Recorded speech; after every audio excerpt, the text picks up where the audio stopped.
ভারতের আকাশপথে আবারও ঘটল এক হৃদয় বিদারক ট্র্যাজেডি। আহমেদাবাদ থেকে লন্ডনগামী এয়ার ইন্ডিয়া বিমানে ছিল 242 জন যাত্রী, আর তাদের অনেকের জীবন থেমে গেল এক আগুনের জ্বলন্ত ধ্বংসস্তূপে। বৃহস্পতিবার 12 জুন 2025 স্থানীয় সময় দুপুর 1:38। আহমেদাবাদ বিমানবন্দর থেকে উড্ডয়নের কিছু মুহূর্ত পরেই নিয়ন্ত্রণ হারায় বিমানটি। বিধ্বস্ত হয় এক আবাসিক এলাকার ঠিক উপরে। দেখতে দেখতে আগুন ধরে যায় গোটা ফিউজেলাজে।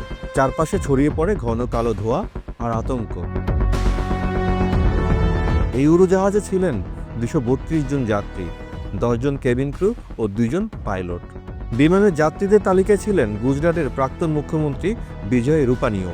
এয়ার ইন্ডিয়া ও টাটা সন্সের চেয়ারম্যান এন চন্দ্রশেখরন নিশ্চিত করেছেন, দুর্ঘটনায় ক্ষতিগ্রস্ত পরিবারদের সহায়তায় জরুরি দল পাঠানো হয়েছে। কিন্তু শুধু এই একটি নয়, এয়ার ইন্ডিয়া এবং ভারতের আকাশপথের ইতিহাস জুড়ে লুকিয়ে আছে আরও অনেক ভয়াবহ দুর্ঘটনা। চলুন ফিরে দেখা যাক সেই সব অধ্যায়, যা আজকের এই ট্র্যাজেডিকে করে তোলে আরও হৃদয় বিদারক।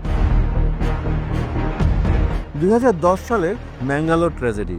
দুবাই থেকে আসা ফ্লাইট AI-812 অবতরণের শেষ মুহূর্তে ঘটে যায় এক ভয়াবহ দুর্ঘটনা। ক্যাপ্টেন ফার্স্ট অফিসারের গো অ্যারাউন্ড নির্দেশ উপেক্ষা করেন। ফলাফল, রানওয়ে পেরিয়ে গিয়ে বিমান ছিটকে পড়ে পাহাড়ি ঢালে। 166 জন যাত্রীর মাঝে 158 জনেরই মৃত্যু হয়, মাত্র 8 জন বেঁচে ফিরেন।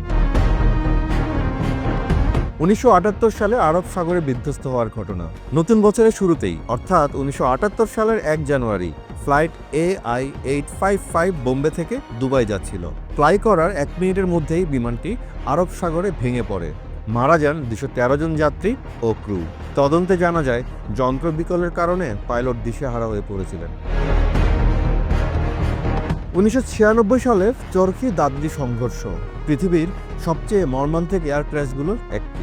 একই আকাশে মুখোমুখি দুটি বিমান, সৌদিয়া ফ্লাইট 763 ও কাজাক ফ্লাইট 1907। দিল্লির আকাশে মুখোমুখি সংঘর্ষে মারা যান 349 জন। মূল কারণ ছিল কাজাক পাইলটদের ইংরেজির দুর্বলতা এবং উচ্চতা নিয়ন্ত্রণের ব্যর্থতা। 2020 সালের কোঝিকোড দুর্ঘটনা। বৃষ্টিভেজা রানওয়েতে অবতরণের সময় এআই এক্সপ্রেস IX-1344 বিমানটি পিছলে পড়ে 30 ফুট নিচে। 21 জন নিহত, শতাধিক আহত হয় এই ঘটনায়। এই দুর্ঘটনা নতুন করে প্রশ্ন তোলে। এই দুর্ঘটনা খারাপ আবহাওয়ায় অবতরণের প্রস্তুতি নিয়ে নতুন করে প্রশ্ন তোলে। 1985 সালের কানিস্কা বোমা বিস্ফোরণ। এটি একটি আন্তর্জাতিক ট্র্যাজেডি। এয়ার ইন্ডিয়া ফ্লাইট 182 মাঝ আকাশে বিস্ফোরিত হয় কানাডা থেকে ভারতে ফেরার পথে। সন্ত্রাসী হামলায় 329 জন নিহত হন। এখনও এটিকে ধরা হয় বিশ্বের সবচেয়ে প্রাণঘাতী উড়োজাহাজ বিস্ফোরণগুলোর একটি হিসেবে।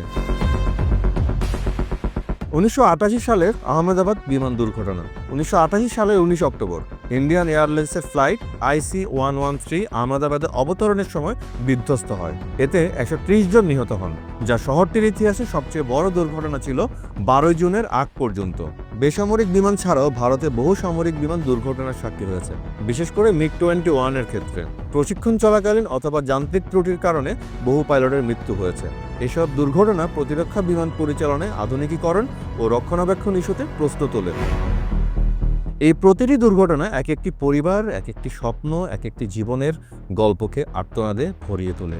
প্রতিবারই আমরা দেখি তদন্ত, প্রতিশ্রুতি, কিছু নতুন গাইডলাইন, কিন্তু প্রশ্ন থেকে যায়, কতটা নিরাপদ আজকের দিনের আধুনিক বিমান ব্যবস্থাপনা, আর কত জীবন হারালে জেগে উঠবে সবাই। 2025 সালে 12 জুনের যে দুর্ঘটনা, সেটির আসল কারণ এখনও তদন্তাধীন।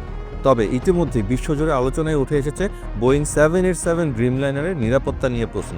হুইসেল ব্লোয়াররা এর আগেই সতর্ক করেছিল। বোয়িংয়ের নির্মাণ প্রক্রিয়ার খুঁত, তাড়াহুড়া ও প্রফিটের পেছনে দৌড় বিষয়ে জানিয়েছিল তাদের সতর্কবার্তাও।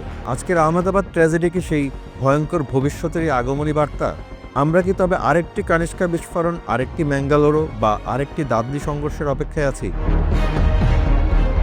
না, আর তাই এই সব যাত্রা থামাতে হবে। কারণ আকাশে যারা ভরসা করে, তারা চায় শুধু একটাই জবাব, আমরা নিরাপদ তো?